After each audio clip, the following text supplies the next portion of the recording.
Tonight, the government's new asylum policy, described as the biggest shake-up to immigration since the Second War, is unveiled. It's hoping that new measures will lead to the UK becoming less attractive for illegal migrants and making it easier to deport them.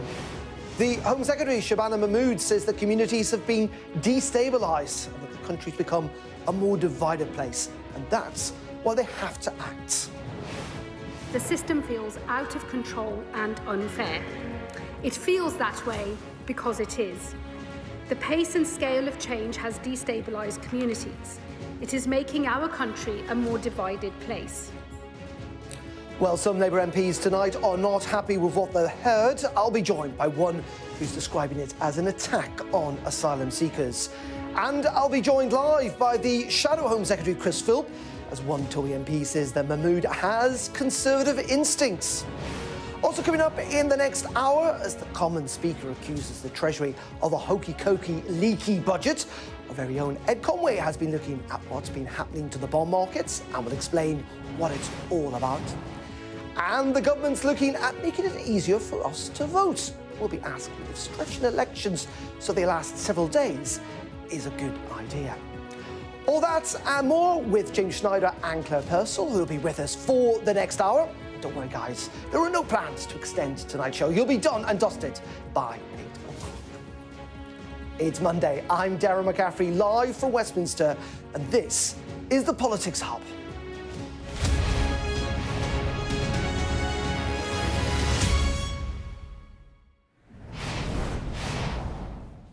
A very good evening to you. We've had Stop the Boats, we've had Smash the Gangs. Today, though, we did have something far more comprehensive from this government beyond a three-word slogan that, frankly, in the past has failed.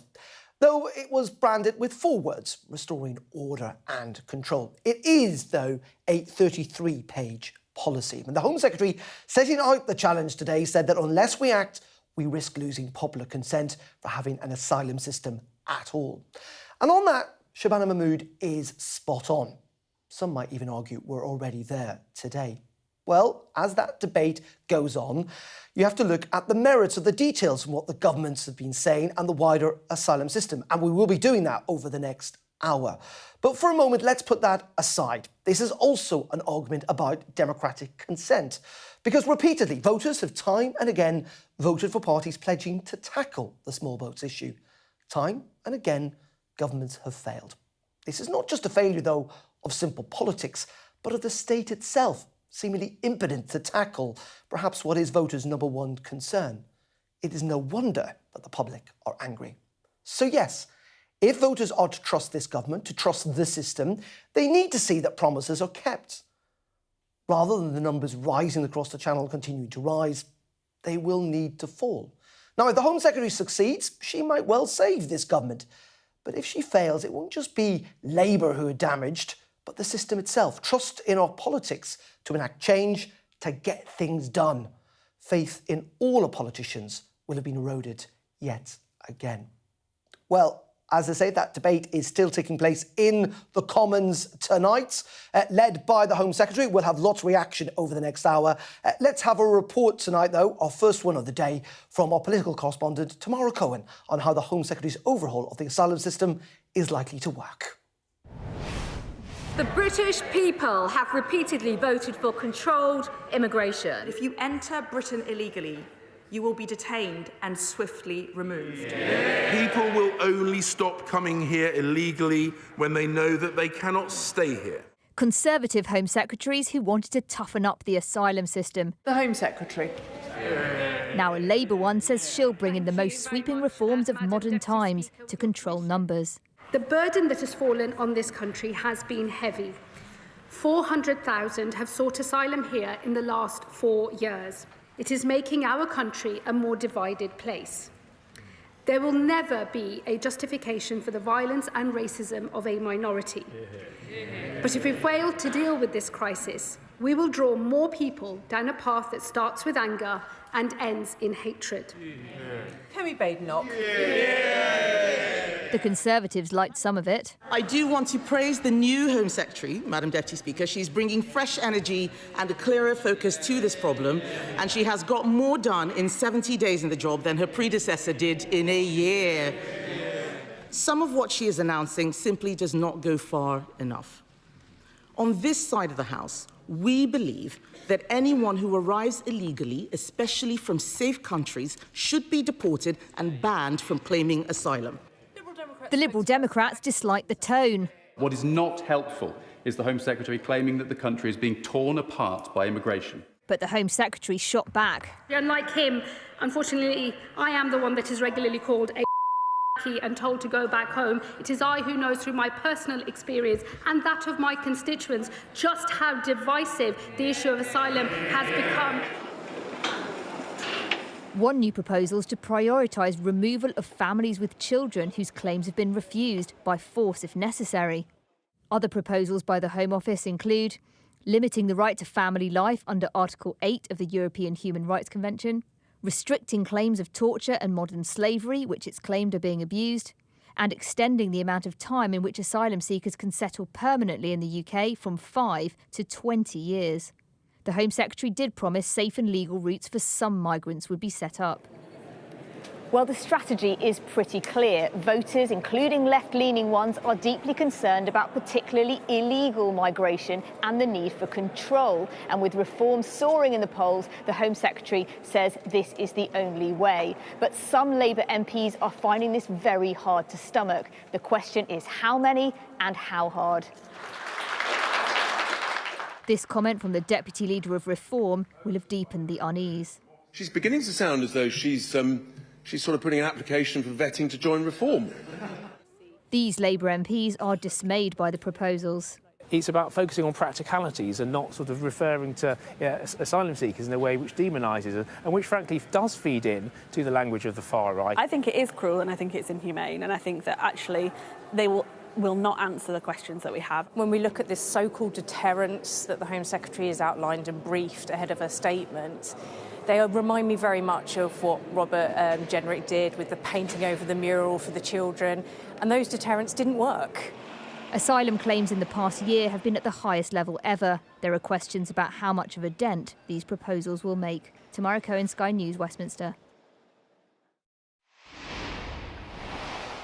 Well, as I say, that debate is ongoing in the Commons, and in Central Lobby for us is our chief political correspondent, John Craig. John, very good evening to you. There's been a lot of talk today about the disgruntlement on the Labour benches.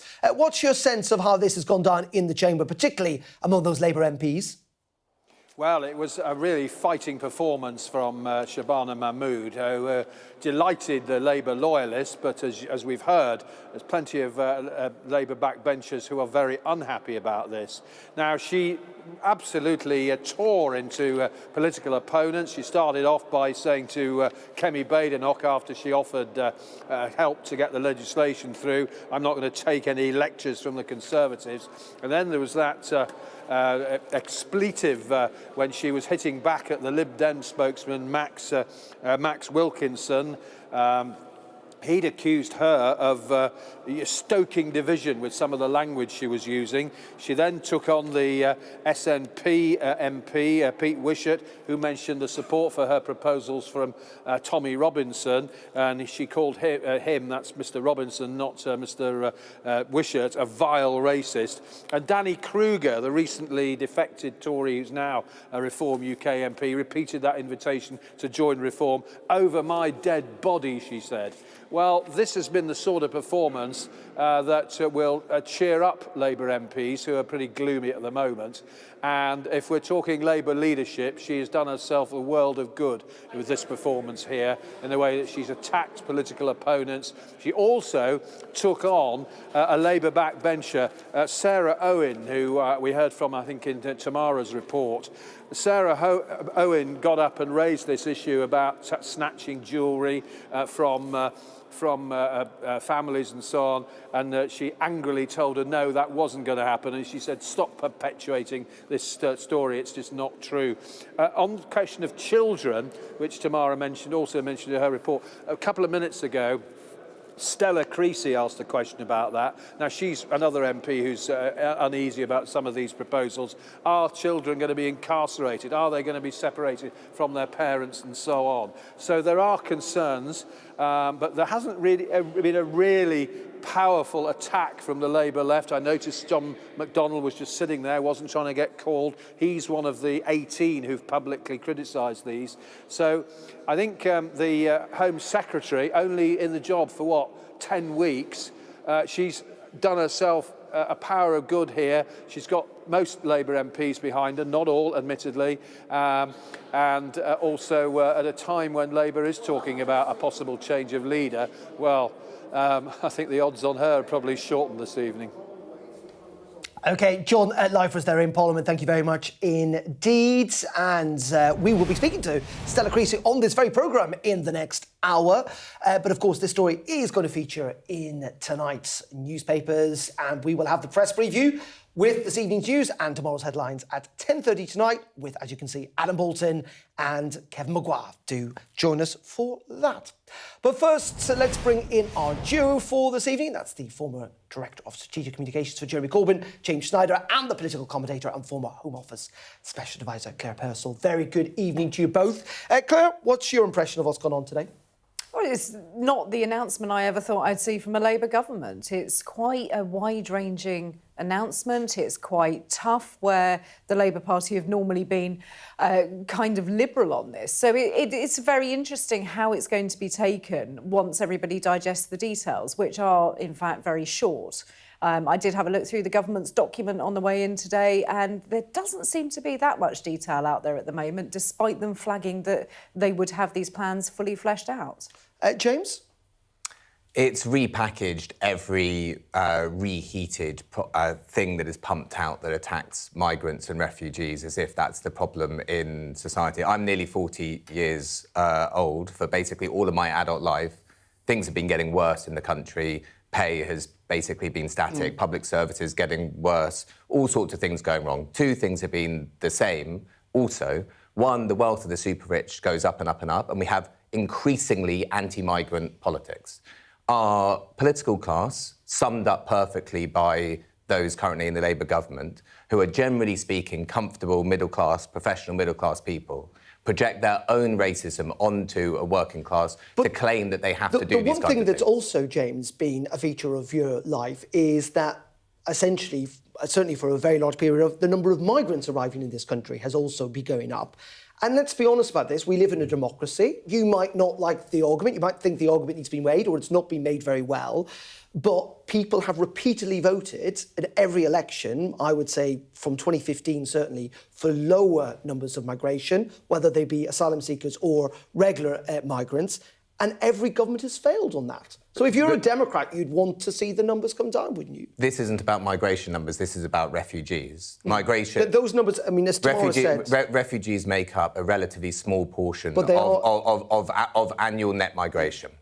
We should be proud that we welcome refugees to our country. It's been a long part of our country's history to welcome people who are fleeing war and persecution. That is a good thing. I don't think that we should be trying to reduce the number. We should be hoping that trying to work out ways that the ways that they come are safe so that people are not crossing so they can die in the channel. But there is no reason why we should be pushing back on hard-won international rights. If a majority of people essentially say, James, that the numbers are too high, that's irrelevant to you. I didn't say that's but clearly the majority of the public do think the numbers crossing the channel is too high. So what's your response?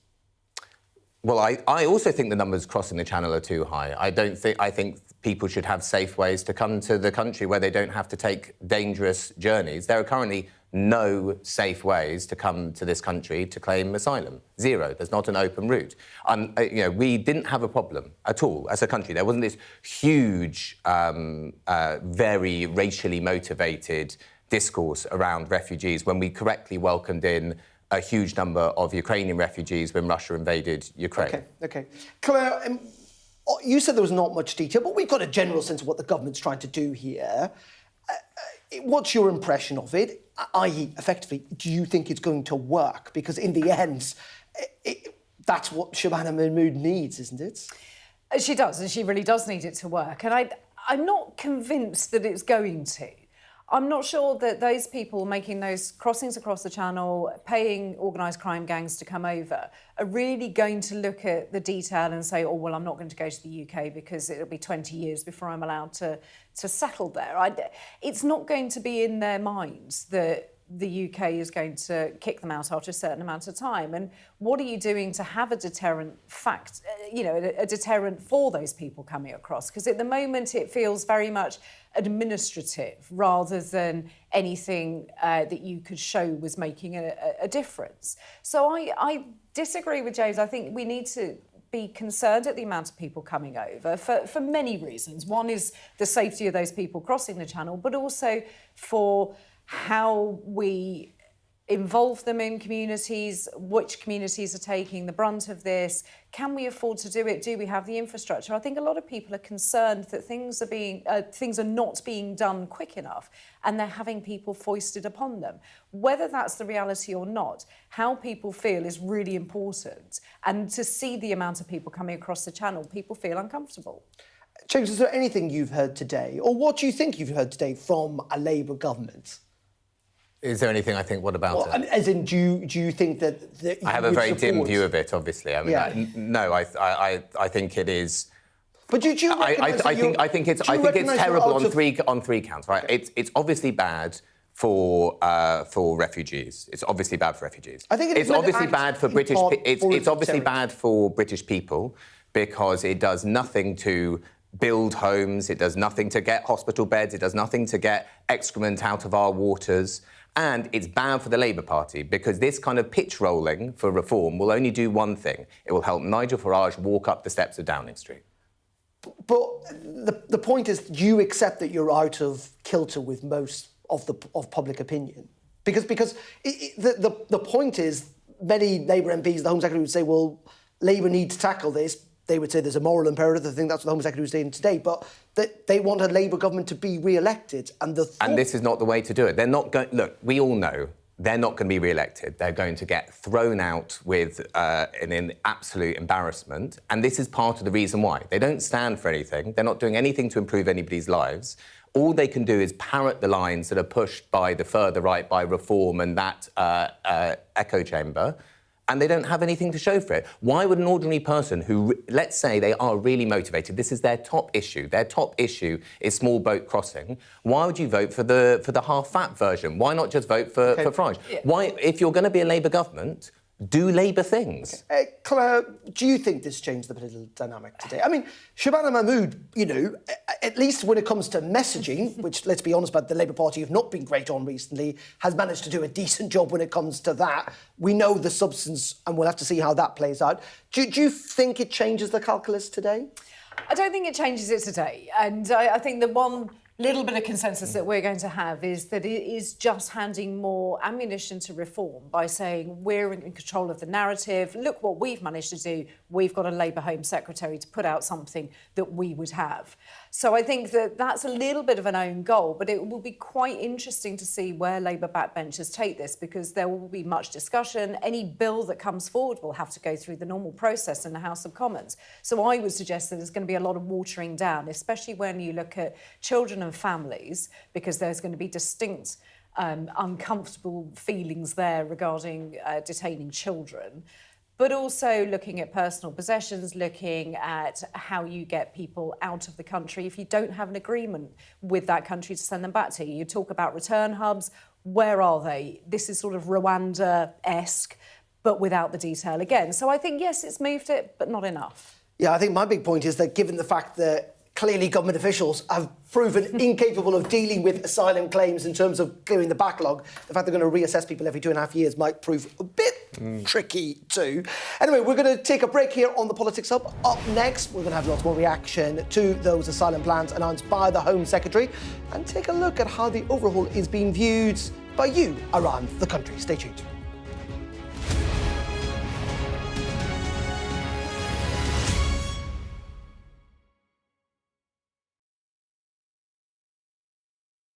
She's preparing the ground to raise taxes. The budget, I've got to do the things that I think are right. There are tax rises coming down the track. You can't rule out further tax rises. It's exactly what she's going to have to do. She'll be talking about that when it comes to the budget. We'll be talking everything money as the Chancellor reveals what's in her budget. Goodness knows how it's going to play out if these tax rises are announced.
What might happen if Russia attacked the UK? This is clearly an enormous show of force. It is definitely out of the ordinary. We ran a war game with former ministers back in the hot seat. Ben Wallace. Amber Rudd. Jack Straw. It's the kind of war game that's genuinely tested inside government. The Russians are signalling that there may be an attack. Russia knows our weaknesses, but do you? I'm Deborah Haynes.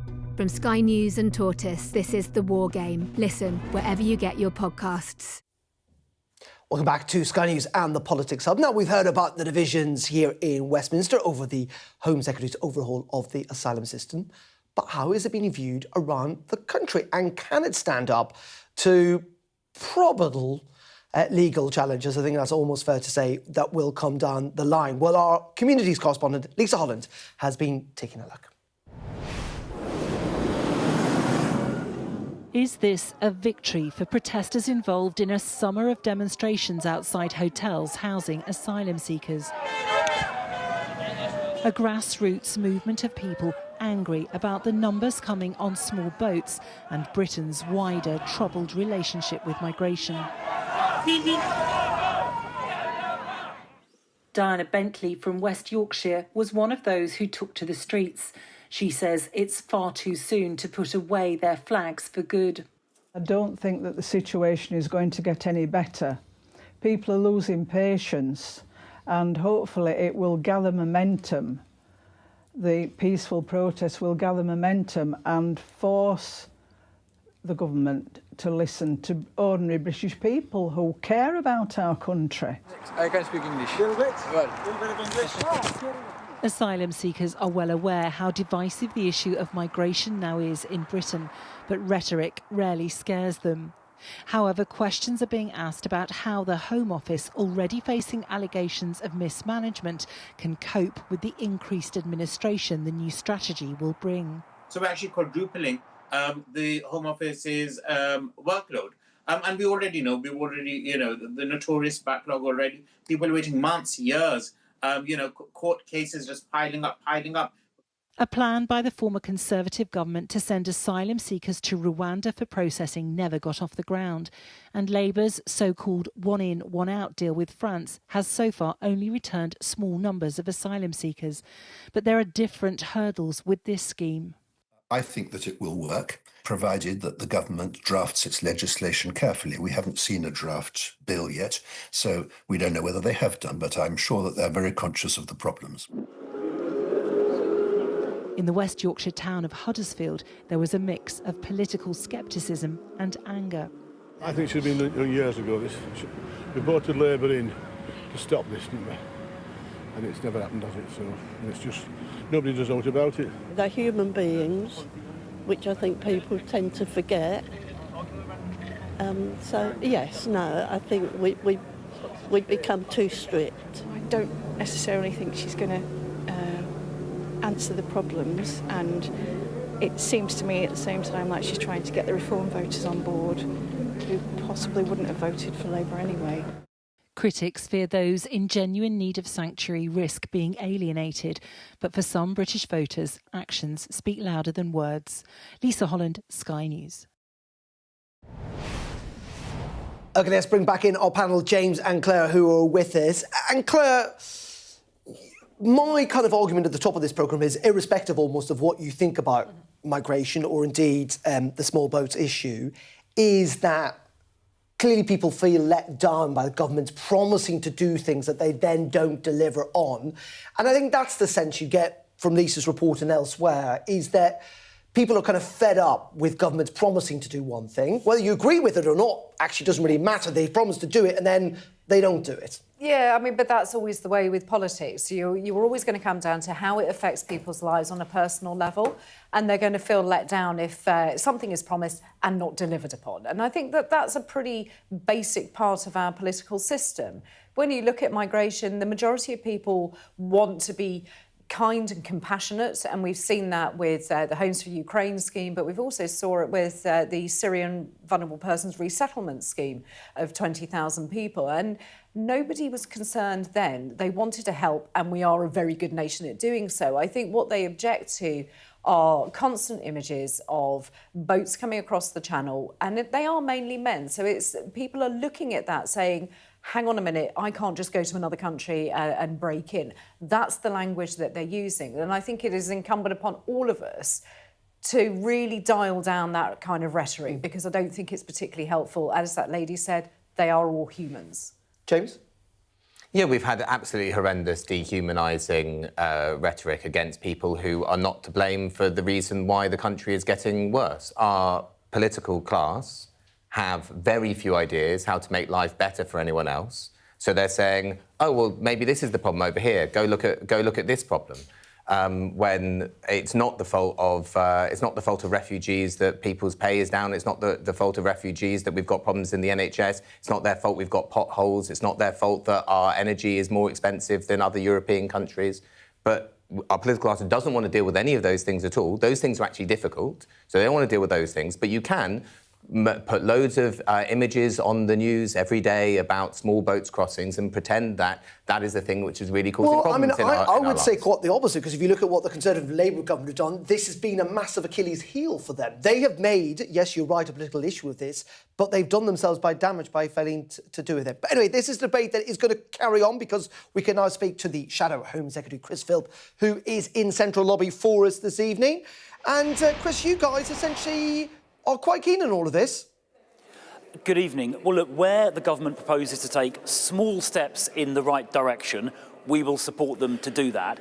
But I must say, taken as a whole, these measures go nowhere near far enough to combat the borders crisis this Labour government is presiding over. Illegal channel crossings have surged since the general election. The numbers in asylum hotels have gone up since the election, and the first year under Labour saw the highest number of asylum claims in history. So while some of these measures are little steps in the right direction, and we'll support those, it's not enough. We need to come out of the ECHR, the European Convention on Human Rights, which will enable the government to deport all illegal immigrants within a week of arriving. That will act as a very rapid deterrent, because people won't bother coming in the first place if they know they're going to get quickly removed. Where would you move these asylum seekers to in the space of a week?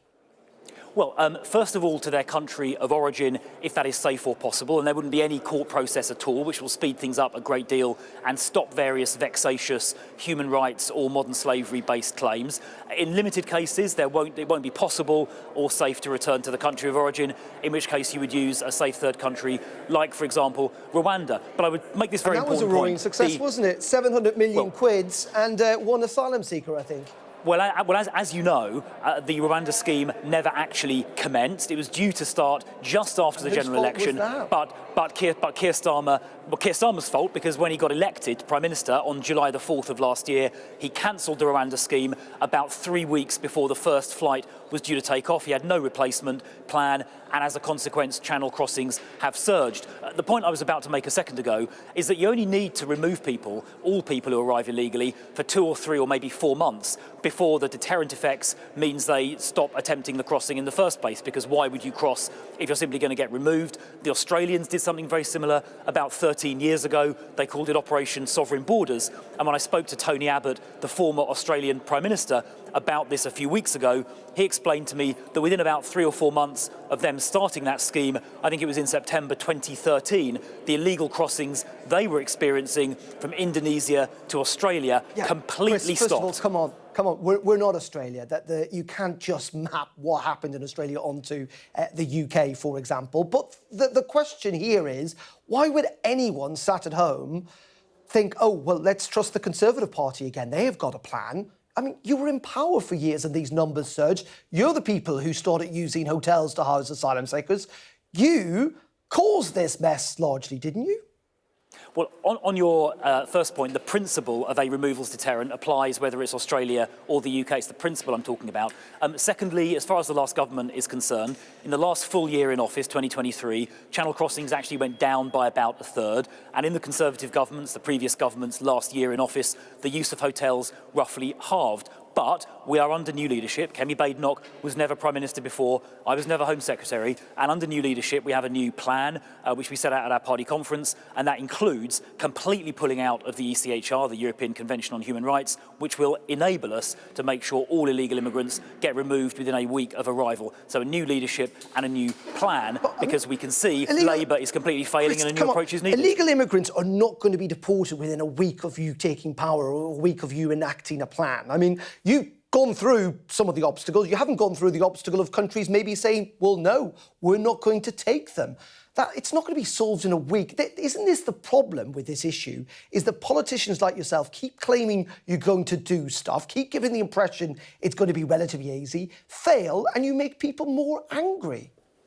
Well, the reason that it's difficult to do, was in the past, and today it is still difficult to deal with these issues, is the whole legal architecture, which includes the ECHR that I've talked about already. It also includes modern slavery legislation that gets invoked. It involves the endless appeals that happen in the court system. So you need to basically dismantle all of that. And that is why the last government, frankly, struggled, and it's why the current Labour government is struggling as well, because you've got this entire legal architecture that makes it essentially impossible to police our borders. And that's why all of that legal architecture needs to be completely swept away. Now, you asked a practical question about countries taking back their own citizens. Now, we take back our own citizens if they are due to be returned here from some other country around the world. Other countries should, and by and large do the same.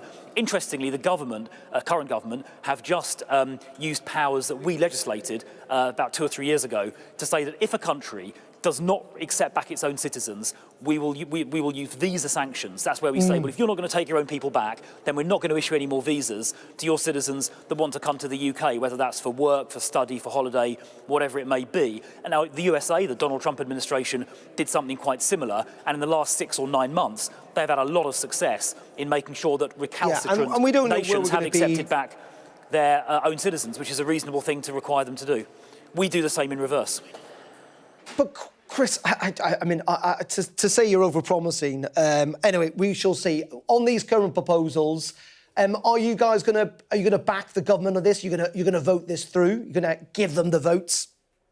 Yeah, look, where they're proposing things that make sense, for example, the making asylum grants for legal migrants temporary, yeah, we'll support that because it's a sensible step in the right direction. But I would just stress the point again, it is only a tiny step in the right direction, and these proposals I mean, talking about, not delivering, these proposals ultimately are not going to deliver because they're not radical enough. They don't address things like the ECHR and the court system, but where there are little tiny steps in the right direction, sure, we'll support those. OK, Chris Philp, live for us there inside Parliament. The Shadow Home Secretary, thank you very much indeed. Let's bring Claire and James back in briefly again. Claire, this gets to the nub of the issue. I mean, you're going to remove all illegal... I mean, I didn't hear that wrong, did I? Asylum in 1 week. Within a week. I mean, it's no wonder voters don't trust what politicians have to say. If I could have sat here with my head in my hands, I probably would have done. It's just completely unrealistic to suggest that if you got into power, you would be able to remove everybody that came here by an illegal route in a week's time. You just can't do it. I'm not sure what fantasy land Chris Philp is inhabiting right now, because he was in the last government, he was in the Home Office, he's been in the Justice Department. He understands that you cannot just put people on an aeroplane and send them wherever. I don't understand why he is so wedded to the fact that within a week of people arriving, they'll be gone, when he's got countries that wouldn't take them back. You've got probably airlines that also wouldn't fly people, because that is a massive problem, these deportation flights. But also you're ignoring things like modern-day slavery, and that shouldn't be ignored. We worked very hard to make sure we looked after people. Very strange indeed. James, I think the reoccurring theme with our discussions tonight is that you feel that asylum seekers have been demonised by lots of people, politicians and the press and as well. Why do you feel that argument that you and others would like to make isn't resonating with lots of the public? Why is it failing? There aren't very many of us in TV studios making those arguments, to be honest.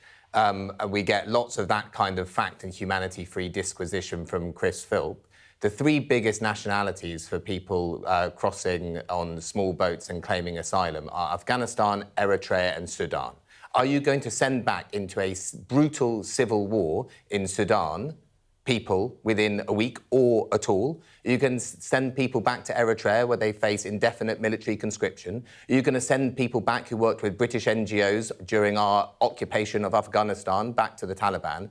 I mean, not only is that factually absurd, we are not going to do that. That is obviously not technically possible, but it is also disgusting. Why would we want to do that as a country? And the fact that you get these people on the media all of the time saying these things makes it seem like it's a Shadow Home Secretary. No, of course, I'm not criticising you for interviewing him and you asked him challenging questions. I'm not, he is the Shadow Home Secretary. But the fact is, our political discourse, and because the Labour Party, the Conservative Party, Reform, they're all moving in the same direction, presenting as if this is the issue which is going to solve things. And it isn't. And they don't even have answers to the issue they've created as their own problem. OK, well, we've had a pretty robust debate tonight on this. James, Claire, for the moment, thank you very much indeed. You are watching the Politics Hub. Coming up next, we'll be hearing from a Labour MP who's not happy about today's asylum announcement. Plus, we're talking about the other big challenge facing the government. That, of course, is the economy. It comes as the Chancellor has faced criticism over pre-budget leaks.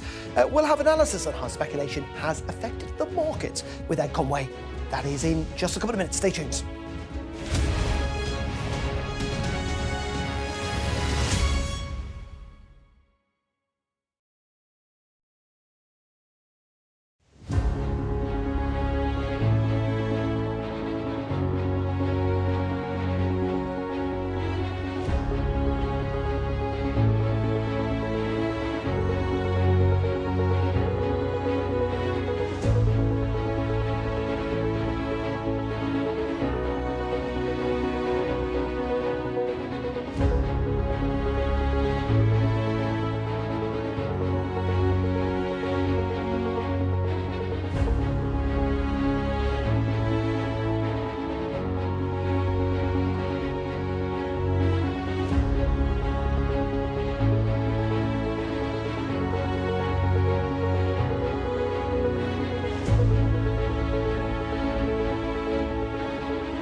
Welcome back to the Politics Hub. We're talking about, of course, the Home Secretary statement in the Commons this afternoon. Labour MP Stella Creasy is with me in the studio. Very good evening to you. And you're not happy about all of this?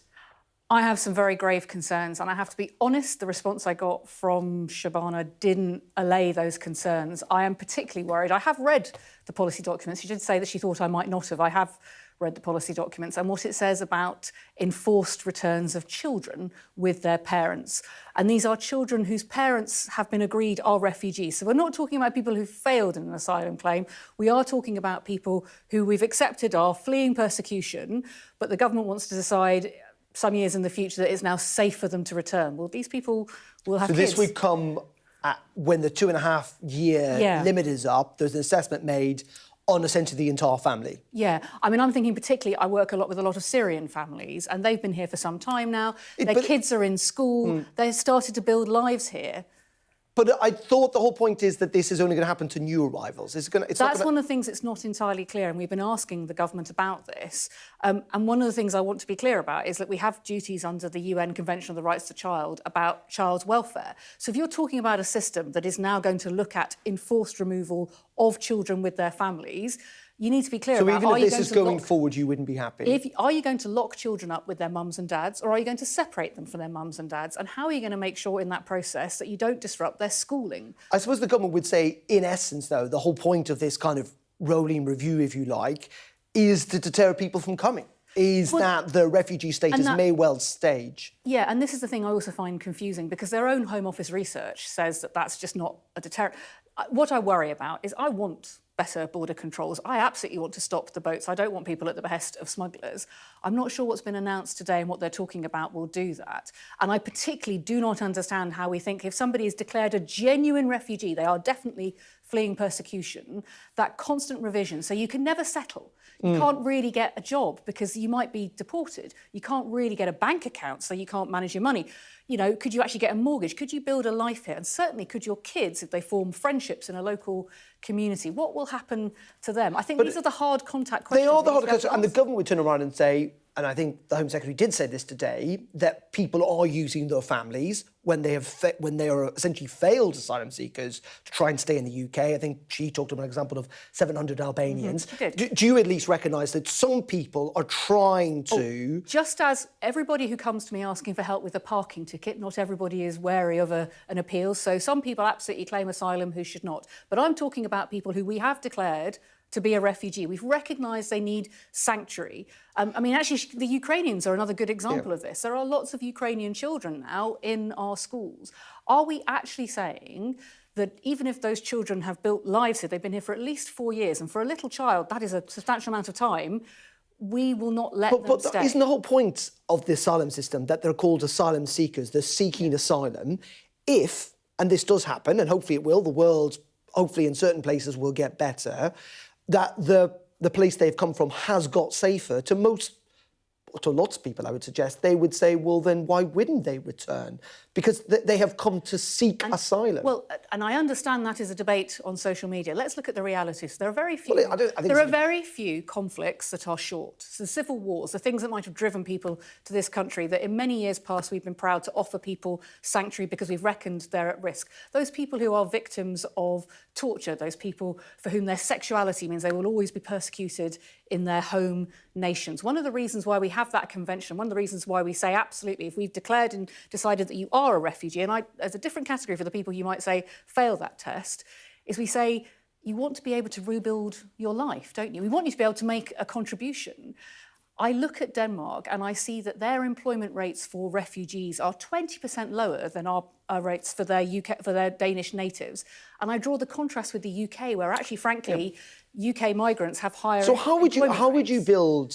Because Shabana talked today about the fact that she thinks this is making the country more divided. How would you build more consensus? How would you stop the division? That's the other thing I am concerned about. I'm not actually sure we can argue that the way we heal a country that we know is divided is by making it harder for this very small group of people to be able to rebuild their lives after the trauma of being, say, a victim of a civil war.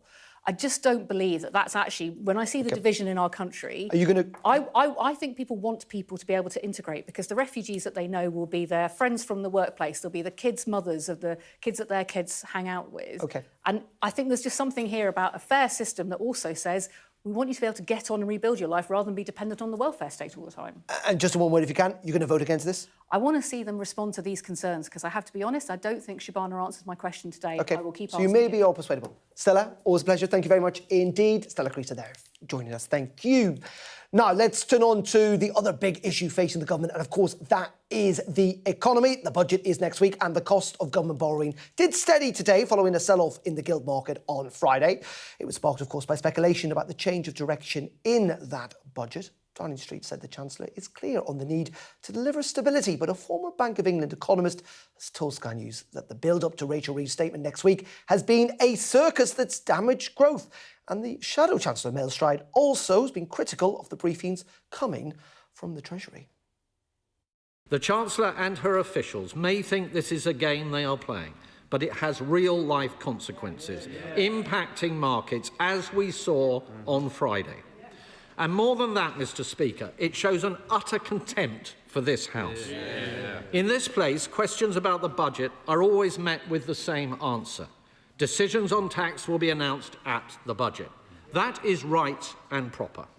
But it becomes hollow and absurd when those same matters are being openly reported in the national media on a daily basis. While those criticisms were echoed also by the Speaker, Lindsay Hoyle. Minister, can I just say, it isn't normal for a budget to have been put in the press. It's the okey-cokey budget. 1 minute's in, next minute's out. I am very worried, like the previous government, which also had to be reprimanded for putting leaks out. It is not good policy. At one time, a minister would be resigning for anything that was released. So what I would say is, this House should be sacrosanct in all decisions and should be heard here first. So please do pass on the message. Well, we're just 9 days, of course, to Rachel Reeves delivers that what I would describe as a make-or-break budget. And our economics editor, Ed Conway, has been taking a look at the rather difficult position the Chancellor finds herself in. Not long to go now until the budget, which is why in the Treasury they are feeling some turmoil, and maybe a bit more turmoil than usual, because when you look at what markets have been doing, as people, investors out there have been watching, trying to work out what the Chancellor was going to be doing, this is perhaps the main metric, it's the government's cost of borrowing. It's been kind of yo-yoing about quite a lot recently. Just to give you an example, back 15th of October, Rachel Reeves did an interview with Sam Coates from Sky News, kind of hinting there were going to be tax cuts, tax rises rather, so maybe even income tax rises. Look at what happened to this. So the government's cost of borrowing went down, and there were kind of more and more hints, more and more briefing by the Treasury, culminating in that press conference, that famous press conference at Downing Street, where she kind of hinted that maybe manifesto pledges were going to be broken, maybe income tax was going to go up. And then there was this big U-turn. So just briefed last week that there wasn't going to be a rise in income tax. And look at what happened to government borrowing costs as a result of that. They went up really quite sharply. So this rollercoaster is not especially normal. That's the key thing to note. It all comes back, though, to these two bars. And this is really the big story here, and this is what matters. There you've got spending. On the other side, we've got receipts, so that's taxes coming in. And Rachel Reeves has basically promised to ensure that this bar is taller than that bar. And at the moment, when you adjust for the kind of stage in the current economic cycle, that gap is about £9.9 billion. £9.9 billion. You probably recall that, don't you? Because that's this headroom everyone has been going on about recently. And this is the drama for the Chancellor.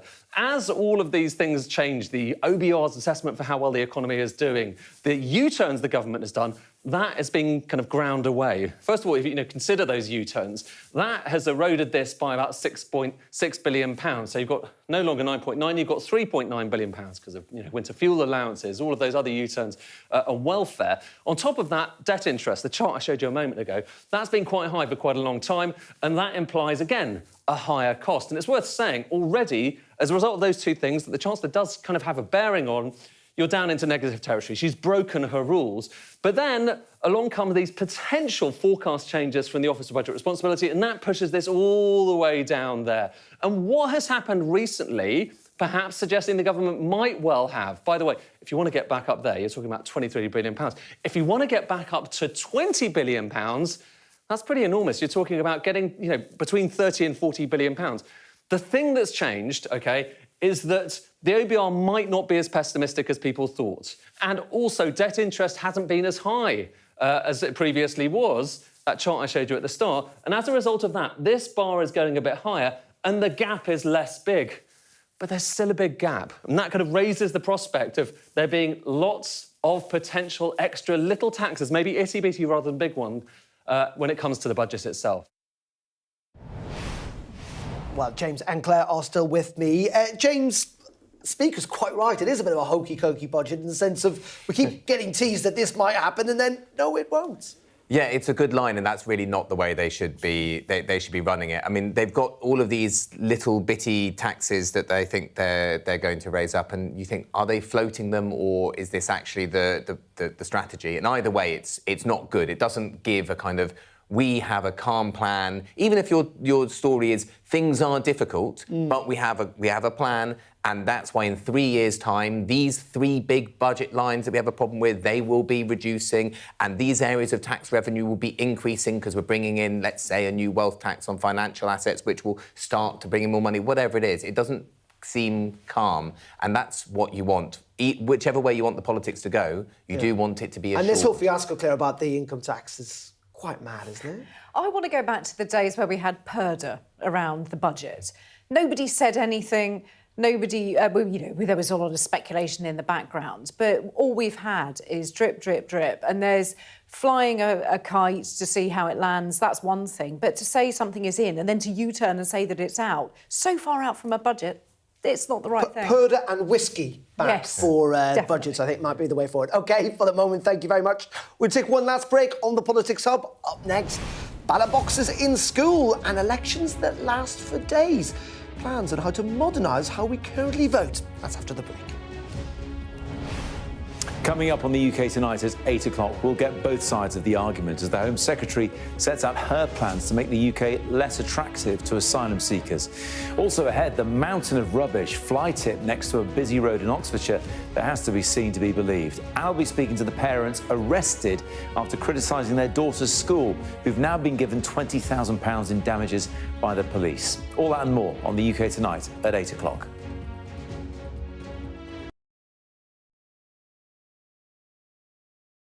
Eastern Libya is the new doorway to Europe for people being smuggled from Africa and Asia. We are close to Greece. You can see it. We've obtained unprecedented access to the authorities. Do you feel you're just scratching the surface? We've been on the raids, out with the Coast Guard, Absolutely desperate. and inside the detention centres. How did you cope with that? To find what's pushing people to Europe and what's driving the authorities here to stop them.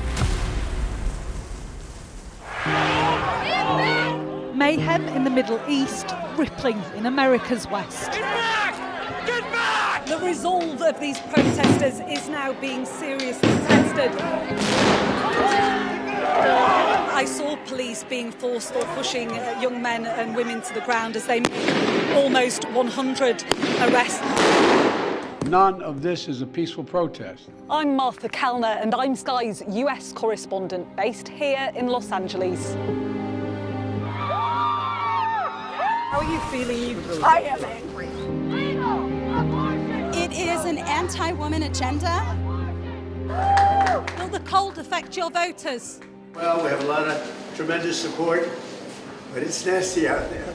Anybody else? Should the Defence Secretary and the Vice... Wait, what country are you from? From the UK. Okay, we don't give a crap about your opinion and your reporting. Why don't you go back to your country where you have a major migrant problem? President Biden, do you trust President Xi?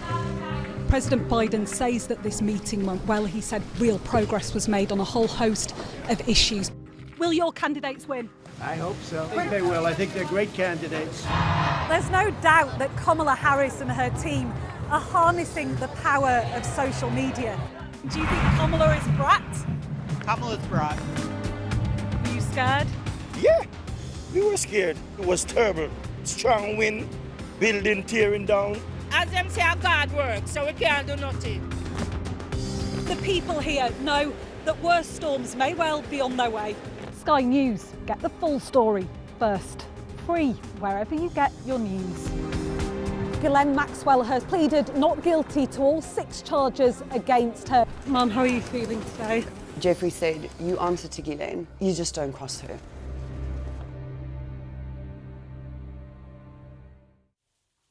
Welcome back to the Politics Hub now. Mobile polling booths may be placed in schools to make it easier for 16 and 17-year-olds to vote for the first time in an overhaul of election rules that are being considered by ministers. According to the plans seen by The Times, polling could be extended over several days with hubs set up for voters in busy areas such as shopping centres. Well, let's get the thoughts of our panel tonight, James and Claire, who are with us in the studio. Claire, is this a good idea? No, it's one of these things that's come out of a focus group, and they sat around and said, what can we do to make people vote? And they came up with shopping centres. Now, I love Blue Water Shopping Centre, big shout out to that. But I'm not going to go and cast my vote. I'm sorry, I can't see this one working at all. I'm a fan of Westfield, but there's loads of shopping centres across the country. James, if this encourages more people to vote, though, is it not a good idea? I think it's good that people are thinking about ways to get people to vote, but I think we should just have a day off, a national holiday, so that there's nothing more depressing than going on your way to work. It looks like it's a normal day. No one's thinking about the future of the country, it seems. You get on the tube, you go to work, nothing happens. Okay. A day off. So a day off. I think that's a policy I could get on board with. Claire and James, it's been a pleasure tonight. Thank you very much indeed. That is it for me on the Politics Hub for this evening. We're back, of course, at 7 tomorrow. Up next, it's the UK Tonight with Matt Barbette. I'll see you tomorrow. Good night.